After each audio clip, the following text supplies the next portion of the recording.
Discussion générale, la parole est à monsieur Jean-François Rousset du groupe Renaissance.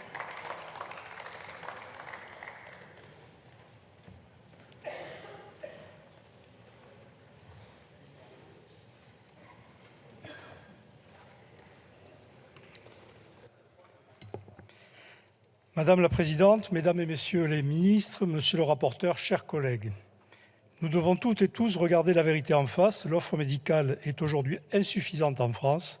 Chacun ici peut le constater dans sa circonscription.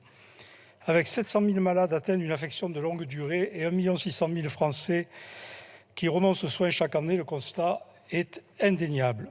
Au-delà des chiffres, cette situation entraîne des retards de prise en charge de pathologies lourdes, des retards dans la réalisation des examens de dépistage, un encombrement des services d'urgence. Autant de pertes de chance avec les conséquences que l'on connaît, qu'on peut imaginer sur la santé des patients, notamment les plus fragiles. Le diagnostic est posé. Quelles en sont les causes ? La première est donc incontestablement la pénurie de médecins, elle-même provoquée par la diminution constante du numerus clausus entre 1970 et 2000. Chacun se souviendra qui était aux affaires durant cette période. Chacun se souviendra aussi que c'est à l'initiative de la majorité présidentielle que le numerus clausus a été supprimé en 2018. En mettant un terme à cette léthargie politique, le nombre d'étudiants admis en deuxième année de médecine a augmenté de 24% entre 2018 et 2021. C'est une hausse historique qui surpasse même les chiffres précédant l'instauration du numerus clausus. Si notre initiative porte ses fruits dans les universités, il faudra néanmoins attendre l'horizon 2030 avant d'en avoir les effets sur le terrain. Les études de médecine sont longues et c'est une donnée immuable avec laquelle il nous faut composer aujourd'hui. Est-ce à dire que nous devons rester patiemment les bras croisés comme certains le suggèrent ? Nous ne le pensons pas et nous avons d'ores et déjà agi afin de rationaliser le système de santé. Car la seconde cause du mal dont souffre l'accès aux soins en France, c'est l'insuffisance de temps médical à la disposition des professionnels.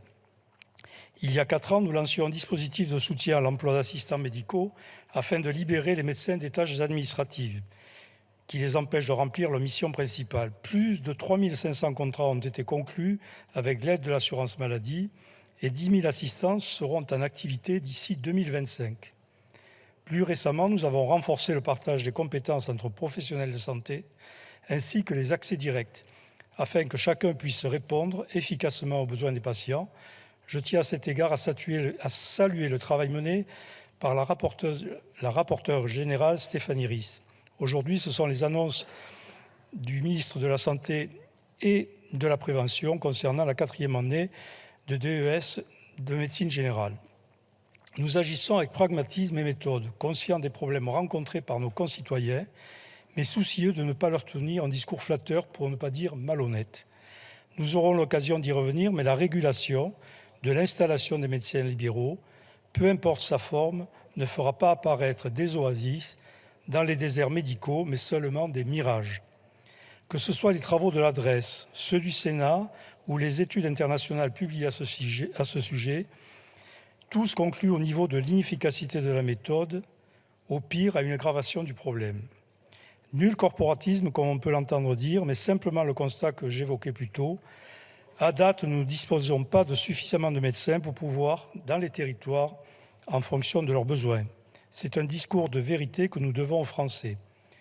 Nous devons également leur dire que si la liberté d'installation est remise en cause, les jeunes médecins refuseront simplement d'exercer la médecine générale en libéral.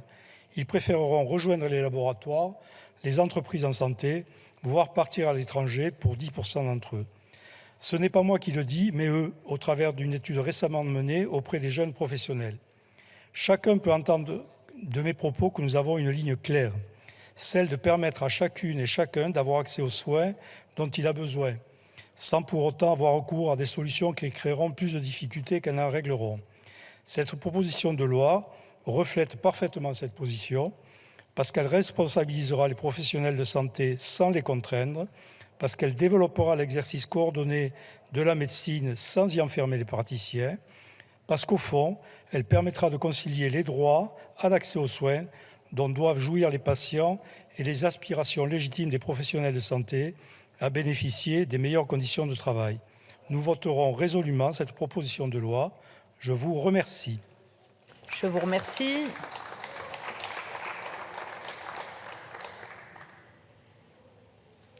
La parole est